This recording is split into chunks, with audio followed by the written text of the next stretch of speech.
I rent out my house through a service that includes insurance when it's in use. The insurance doesn't cover when I lend my house to friends and family since they're not paying. I have regular homeowners insurance for that. My brother used my home with his family just after New Year's. It's a slow time and I wouldn't lose out on much income. My nephew stayed up late one night and didn't go out for breakfast with his family, so he decided to make himself some food. He started a kitchen fire, and he freaked out and called 911 instead of using the fire extinguisher in the kitchen. He's a younger teen, so I can't blame him too much. The smoke damage will cost about $8,700 to fix. I told my brother he could take his time paying me back. He said he wasn't going to pay for an innocent mistake. I needed the house in order, so I just fixed everything. I didn't go through insurance since I don't want my rates to go up. I was obviously upset, so I posted about the fire and how angry I was at my brother.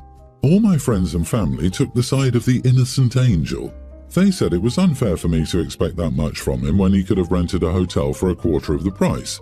So I agreed. From now on, my house was off limits unless they rented it out or I was there, and they came as my guests. Since I only use the house with my family, they can rent it all or use the only empty bedroom. It has a twin bed and a crib. Now the howling started that I was being unfair to them for something that wasn't their fault. I offered to take up a collection from them to cover the repairs or the increased insurance premiums, and most of them shut up. I directed them all to my brother. He got pretty angry at me for blaming him for the situation. I said I wasn't about to send a mob after my nephew. I bought the house after I got a settlement from a worksite accident. This is a perfect example of no good deed goes unpunished. Your brother is responsible for paying for the repairs and the damage his kid caused. I can't get over that a teen started a kitchen fire and just watched it burn, waiting for the fire department to show up. Maybe get an adult or use a fire extinguisher. The dad might be legally responsible, but it's the dumb idiot teen's fault. That's plenty old enough to cook food without burning down the house. People are more stupid today. Everyone's the idiot. Insurance is there for a reason. If you're never going to use it because you don't want your rates to go up, then what's the point of paying premiums in the first place? Just don't have it. Contrary to popular belief, your premiums do not skyrocket if you make a claim. Also, for argument's sake, let's say they did increase your payments by $20 a month. It would take 400 months to add up to $8,000 of damages. $20 a month isn't that life-changing, but paying $8,000 in one lump sum is hard. It was an accident. That's what insurance is there for. You should have used the insurance, and if your rates went up, ask your brother just to cover the monthly costs of that. This is all very unnecessary. 3 years ago I met and eventually married my current husband. He had 2 children and I had 1. This pertains to the oldest daughter, who is now a young teen. My husband has 50-50 custody of his kids. When we got married, we opted to move into a house I already owned due to the housing market conditions. My house has 4 bedrooms, 2 bathrooms, and a large, partially finished basement. My husband's ex has always been very manipulative and vindictive. We met years after their divorce, and they've been divorced and separated for over 12 years. His ex has even gone so far as to stalk me and become friends with my ex to gain more information about me. I recently discovered that my husband's daughter had gone through the house because her mom told her to try to find what we were hiding. She stated she was looking for anything that might be illegal and even described the various spots she looked in and what she found. Areas such as a closet under the stairs, the attic and the wood box. She was even going through some very personal boxes containing items from deceased loved ones. My problem is I'm getting angrier about this. My husband thinks my reaction is overkill, as we had previously joked about her looking around, but we could never prove anything. I chalked most of it up to curiosity, but a small part of me felt maybe she wasn't so innocent.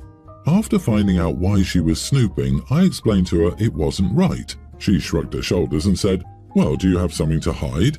This only made me angrier, but I played it off as a joke as I didn't want to say what was going through my mind. My husband said he talked to her, but I think there should be some consequences for snooping around because their mom said to do so. Even as a young teen, she's old enough to know something is wrong. We haven't given any of the kids reason to think we're engaged in any illicit activities. No friends coming around, no unexplained cash, no mood swings, we don't smoke and rarely drink. The other child has stated she knows that is wrong and that the mom is very crazy in how she acts towards me. It doesn't even pay to attempt to communicate with his ex, she'll deny it. So, am I the idiot for becoming angrier at the snooping child? I can't help thinking she may have taken stuff as well. I know she'll play clueless and start with the big crocodile tears, but I think she's more manipulative, and the cluelessness is an act. Also, should I have expected my husband to have given punishment to her? Not the idiot. I can't believe your teen actually admits to snooping and your husband isn't upset by this. I'd be setting him up in a separate bedroom so that I could put a good lock on my door. This is a massive red flag for your husband. If he's going to let his ex abuse and violate you through his weaponized daughter, you will have zero peace until she's out of the house, and she will grow up being twisted inside by what her mother is doing to her, and her father is permitting. And it won't end with her growing up. He will want to see his grandchildren, but she'll end up hating both of you, or he will save his relationship with her by throwing you to the wolves and prioritizing her so that he can have continued access to her children someday. The "why do you have something to hide" question is so manipulative. I would worry about what the child will do next, like being talked into planting meds or adult material of some sort, or abuse in general. The ex is desperate to find something and could manipulate the child further, stopping at nothing, especially since the father is doing absolutely nothing about it. That sounds like her mother talking. The mother sounds like she's manipulated her daughter to become adversarial if confronted by providing this lame argument. Everyone's the idiot. She's being manipulated and pressured by her toxic mother and put in a very difficult position in the middle of her parents' divorce. It's not easy to say no to a parent like that, and a young teen is not old enough to understand what's going on. You can take lots of therapy. You and your husband need to take action to protect and educate your daughter on how to handle her mother's demands better, not punish her.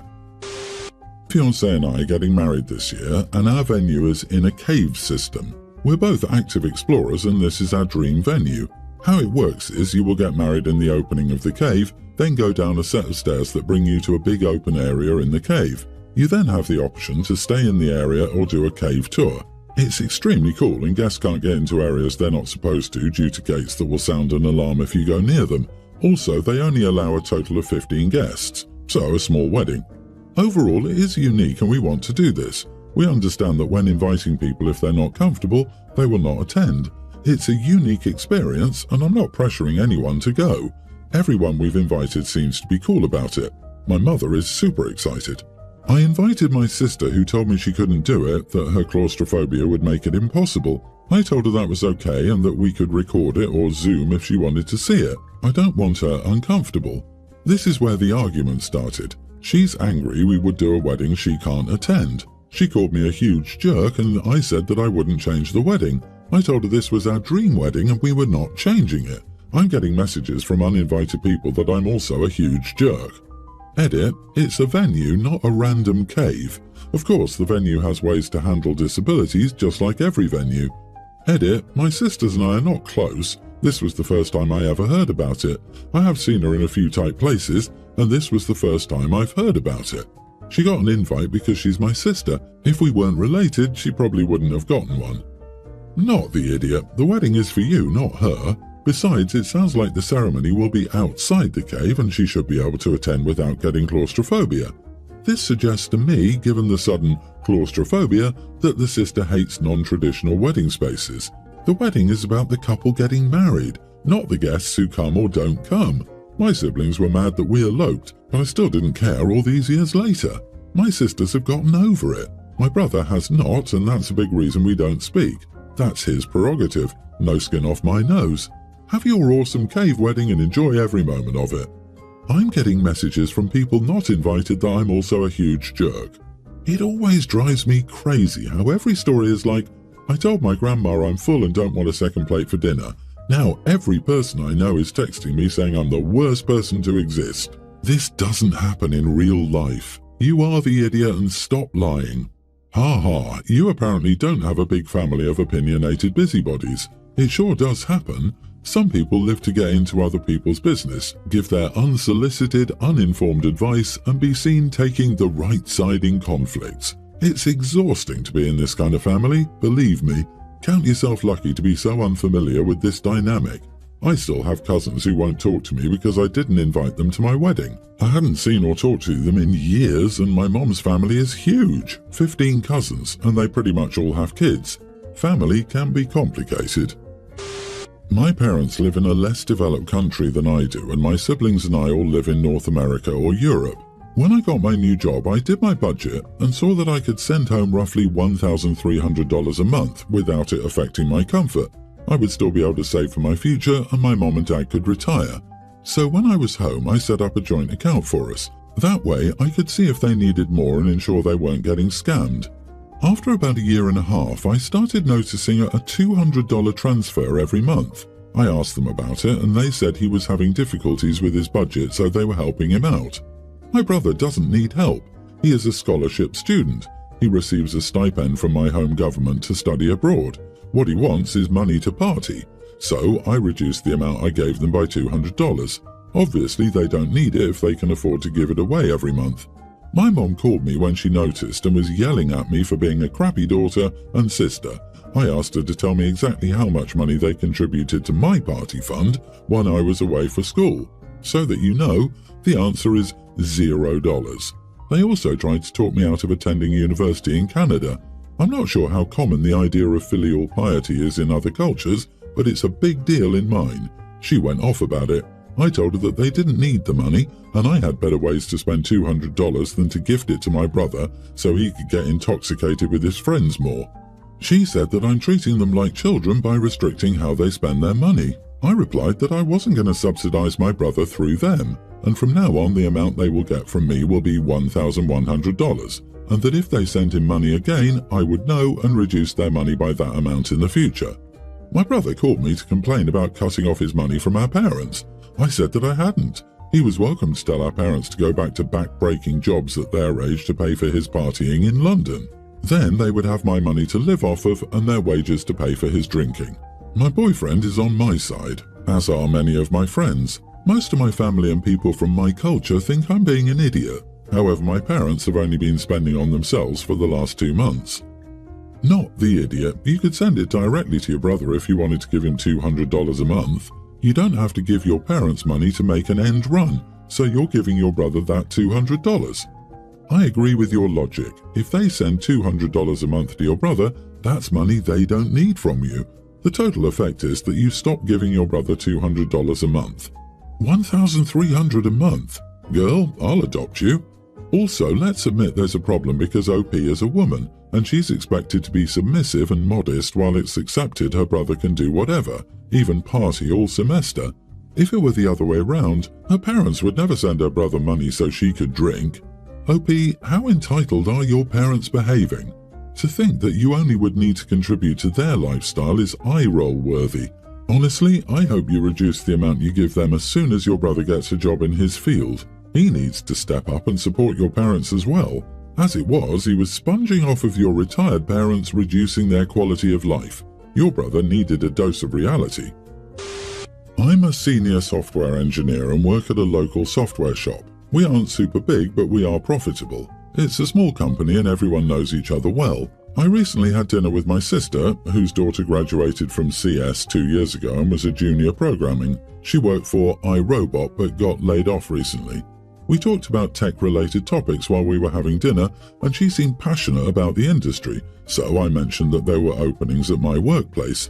She then inquired about job referrals. Since we never really worked together, I told her I could do so, but I'd like to ask her a question to gauge her knowledge and would only refer her if she passed. I asked her a problem I knew on dynamic programming to use CS concepts to maximize the number of coins by opening boxes, which is quite similar to a popular problem on bursting balloons, on LEET code. She failed to produce an efficient answer within 45 minutes and only finally got it after an hour and a half after a hint, so I said I couldn't refer her, but she was free to apply on her own. My sister is now upset with me. She called me an idiot and said I should still try to help her and that it was unfair to test her on the spot. The thing is, I don't want to take any risks, as if I did refer her, she would probably get hired as our interviews are straightforward and almost all refereed candidates get hired. But then, if she performed poorly after being referred, it would reflect badly on me. I know my question is unrelated to the job, but I still think it's a good way to test one's intelligence. You are the idiot. You deliberately set her up to fail by asking questions you knew weren't related to her work or the job. You wanted her to fail. You questioned her intelligence. What the heck? And probably left her feeling humiliated and stupid. She's your niece. Of course she wouldn't have the same level of experience and knowledge as someone decades older than her. If you didn't have a desire to refer her, you should never have brought it up. You wanted to show off and score points to make yourself feel superior, and your sister is right. You are a raging idiot. Exactly. There's no way a random question is a good measure of one's intelligence in the abstract. Your choice to ask her about something unrelated to the job means you never even gave her a fair chance. Your judgment was poor, and your test was unsuited to the purpose. Dude, you are the idiot. She's not interviewing for you. Holy crap. I hope you never need a favor from her.